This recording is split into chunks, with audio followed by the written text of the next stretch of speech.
In this episode, we're sharing the importance of a realistic morning routine, and the key word here is realistic, not perfect. This episode came about after seeing a post from someone on social media about their own daily routine. It had about 30 things on it, and we worked out it would take over 4 hours to get through before even starting work. Now, this breeds a feeling of inadequacy and can make us feel as though we're not doing enough or being enough. It also highlights why we must be discerning about how we utilise information from social media, because life isn't perfect and yet we're seeing everyone's highlight reels. Of course, a good morning routine will set you up for the day, but it also has to work for you in terms of its timings and focus. So here we offer up a simple routine that takes about 10 minutes and will set you up for a powerful, joyful day.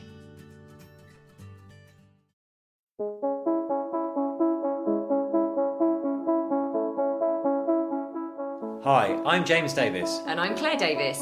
We're the Midlife Mentors, here to lift the lid on how to achieve health and happiness. The balanced, no-nonsense way.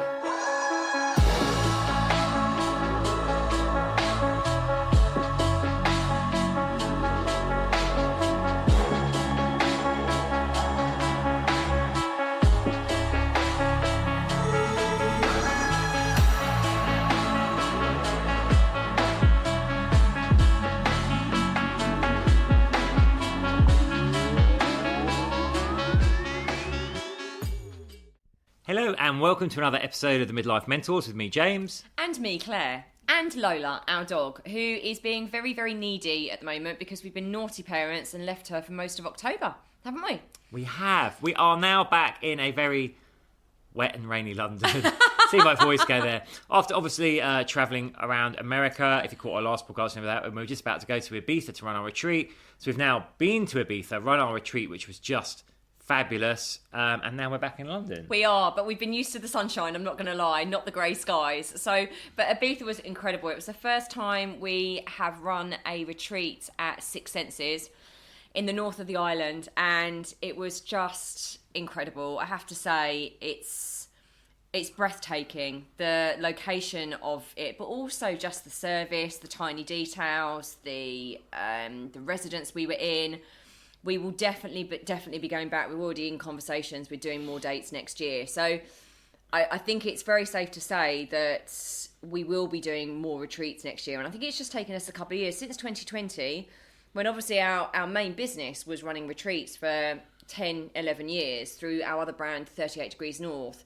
It's just taken us a little while with everything else we've had going on with the Midlife Mentors to really realise that retreats is something we want to bring back in a bigger way. I think it was such a fabulous experience this time, like really intimate, a great group size. So that's one thing we've noted. Actually, we're gonna cap our group sizes at 8 people going forward to give that really personal, intimate feel, make it a really immersive experience. And we're definitely going to run more, but we're not going to be running loads next year. No. As Claire said, we're in talks to go back to Six Senses, definitely there, and a couple of other places as well in different locations. Yay. Which is very, very exciting. It is really exciting. It brings us a lot of joy. I know, we're a bit, I think we're all a bit onlined out, aren't we? I think we are hardwired for connection, and although we don't want to go back to running the 14 to 16 retreats that we used to do in a year because that was exhausting, we definitely realise we're in our element. We really shine and really do our stuff well in person. So people get so much more, we all get so much more out of being connected with people in person, I think.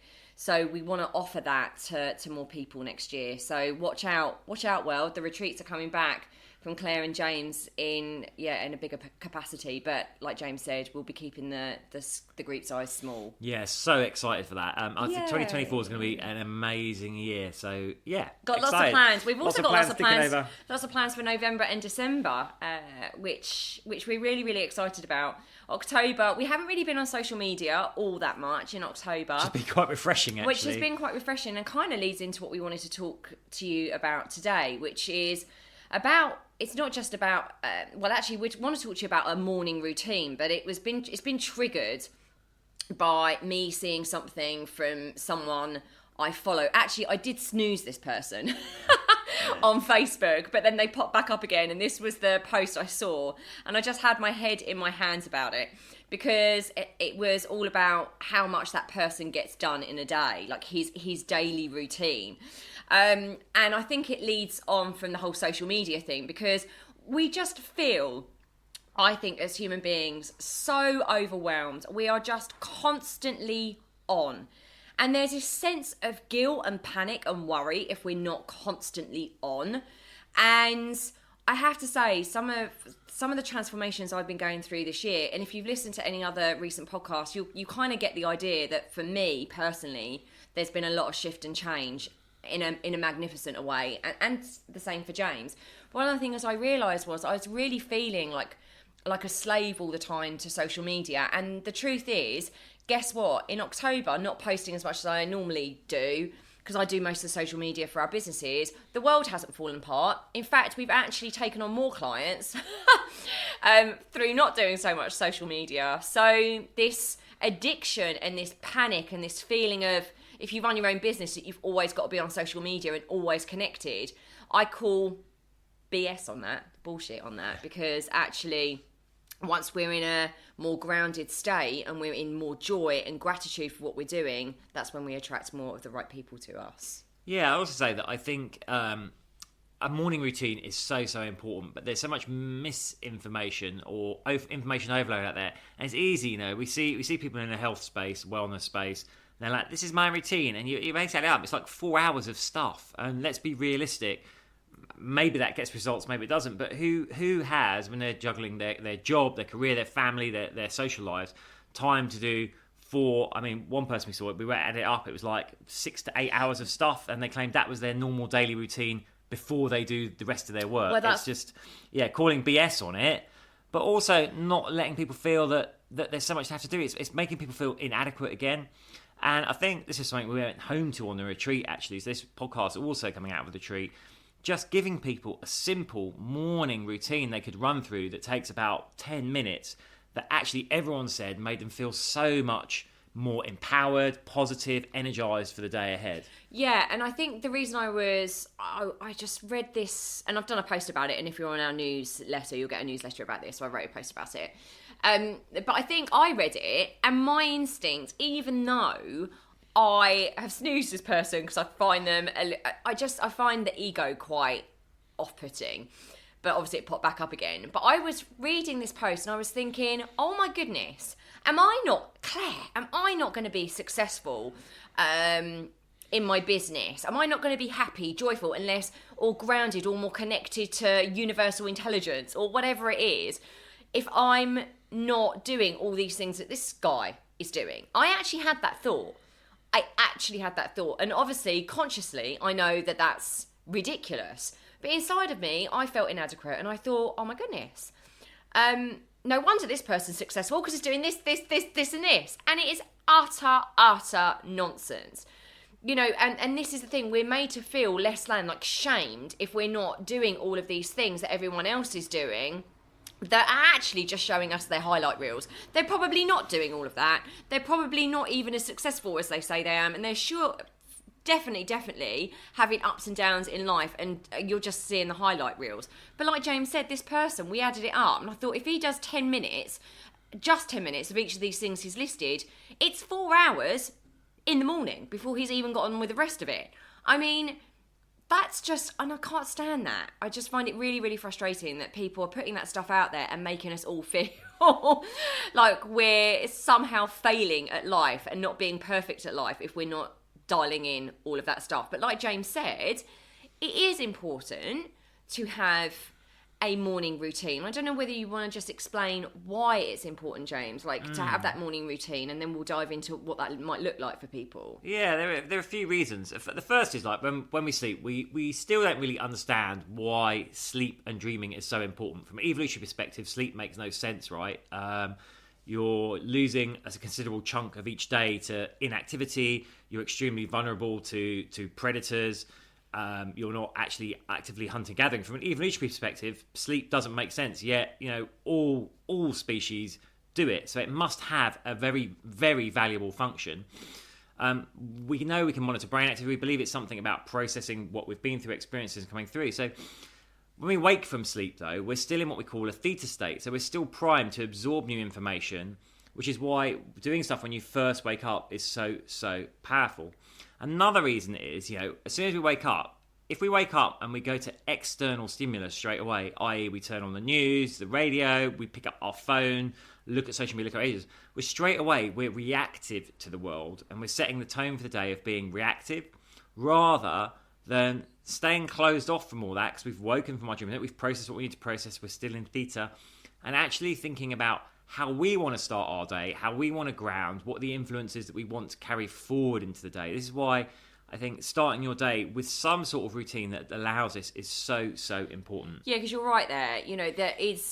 We are in that kind of vulnerable state, aren't we? That when we come out of sleep, we're vulnerable to external stimuli from everywhere else. And if we don't control or have responsibility for what we're experiencing as soon as we wake up, because our minds is in that state of sleep, we're really vulnerable to letting things in that are going to affect the rest and set the tone for the rest of the day. So I will just give you an example on our retreat, and I want to be really, really clear here. Sometimes what's worked for me at certain times in my life as a morning routine isn't what then works at other times for me as my morning routine. So I'm the sort of person that I like to be quite flexible with what I do for my morning routine from week to week, depending on what's going on for me. And that's why it's really, really important to have a big toolkit of things to go to. We teach on the Midlife Method, a really big toolkit. On our coaching calls, we teach a big toolkit. And at our retreats, we do the same. But what we don't want people to do is feel like it's another tick list. I've got to get up and I've got to tick this off, tick this off, tick this off, tick this off. We really want you to enjoy the process, and that's the most important thing. Enjoy what you're doing. Find out what works for you and makes you feel good in the morning, and do that. And if something isn't making you feel any good anymore, please don't feel like you have to carry on doing it. Just find something else. Do something else, because otherwise we're just putting more pressure on ourselves and more stress on ourselves, and we're starting the day actually in the complete opposite way of what we're trying to do, which is frustrated with ourselves, beating ourselves up for not doing it right, not doing it perfectly, and doing the same thing where we're not finding much enjoyment. Yeah, I'll just say, we're going to give you an example of a morning routine, I think similar to the one we ran through on the retreat. But I think it's really important to say what Claire said there. When we're doing anything over and over, yes, consistency is mastering. You want to be disciplined at it.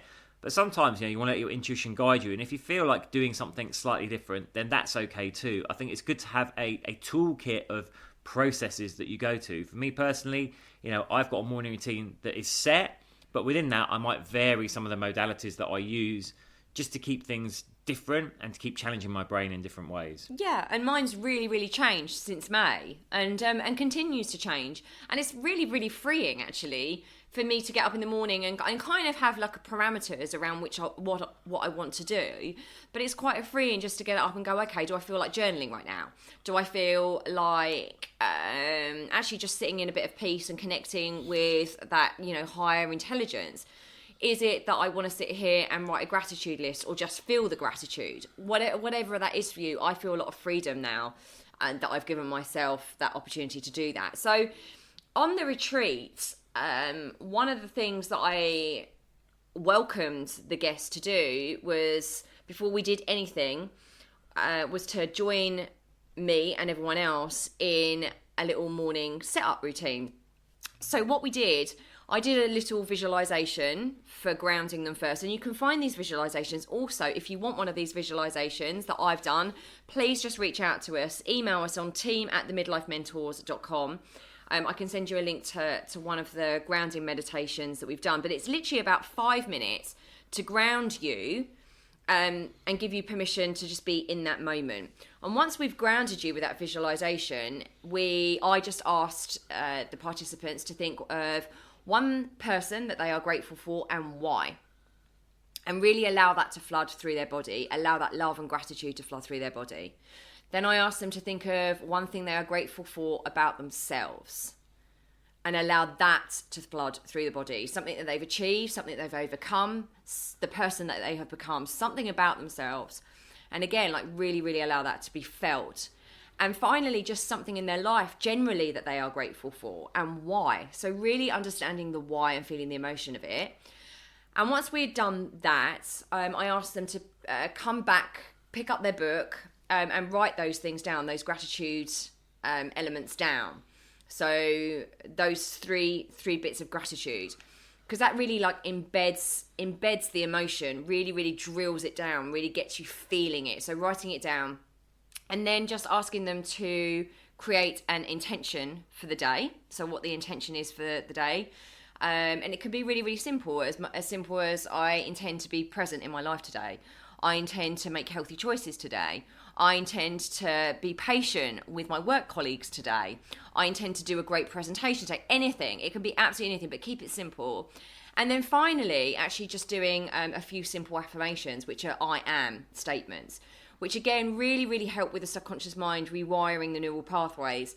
A lot of the time we say things that we're not, like I'm not good at this, I'm not good at that, I'm not good at this. What we want to do is reinstall the hardware by saying affirmations to ourselves like I am peace, I am love, I am calm, I am grounded, I am safe, I'm a beautiful person, I am important.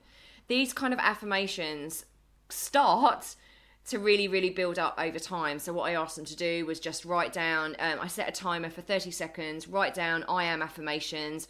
People find this really hard at the beginning because we're so used to the negative voice in our head, we find it really hard to say nice things about ourselves. And then I just asked them to pick one of those affirmations, hold their hands to their heart and repeat that one affirmation to them 3 times. That whole process took no more than about 10 to 15 minutes. And everyone was like, oh my goodness, that's amazing. And I've had messages since being home of I'm carrying on my routine. It feels really good. And it's the first thing to go, isn't it, James? Like it's the first thing. We seem to be able to, even like on the health train, like keep up with fitness, mindset. The mindset stuff is the thing that most of us, when we're in a bad place or a good place, actually finds, oh, don't worry, I can't be bothered to do it. But it's the one thing that creates such massive internal change. It so is. What I'd say on that is, on those days where you're feeling pressured, stressed, whatever, if you're traveling, and that can be challenging, as we know from the last month. Yeah. Don't feel you have to do the whole thing. Just doing something to keep reinforcing those neural networks is enough. So it might be you just take the time when you're lying in bed when you first wake up to think of 3 things I'm grateful for from yesterday, 3 things I'm grateful for in general, and set an intention for the day. It might be you flick to something like Insight Timer and just find a 2-minute affirmation to listen to there. As long as you're doing something, journaling, whatever, you're just keep sending that signal to your subconscious that you're on this and you're on this path, and it continues to make a difference to how you feel throughout the day. Yeah, absolutely. And I would just say, unless you've got anything else to add, James, I would just say, to summarise, just please do what works for you, and don't be shamed into all of these different things. This absolute overwhelm. I mean, I just read that post and I was overwhelmed reading it. And what works for that person won't work for you necessarily. We're all individual. And so let's stop comparing ourselves and expecting ourselves to be perfect. The most important thing is you keep coming home to yourself and keep remembering that this is your life, your process. It doesn't matter what anyone else is doing, even to the point of meditation works for me. Well, that's great, but it might not work for another person. Affirmations might work for me. Well, great that it doesn't work for another person. Just find what makes you feel more at peace within yourself, more at home within yourself, more connected to who you really are, and keep on doing that, is what I would say. But don't poo-poo it altogether. Make sure that you do get up in the morning, that you set your own tone for the day, whatever that looks like. But we just wanted to give you, a bit of a summary about what we do and how it really positively impacted our retreat guests, actually. But all the other stuff, snooze it, put it away. Don't become overwhelmed by it. Don't be shamed by it. Life is not perfect. We're not perfect. Stop having these massive expectations on ourselves, is what I would say. And that's it. That is it. That is it. Love to hear your thoughts on that. As always, you can catch us at team@themidlifementors.com. You can follow us on our socials @midlifementors or @themidlifementors, depending on the channel. Yeah. You can join our free Facebook community, which is growing all the time. Just type in the Midlife Mentors community. And wishing you all the best. Yeah, you can find all those links on our on the show notes as well. So for ease, but we're sending you so much love, and we will catch you next week. Bye.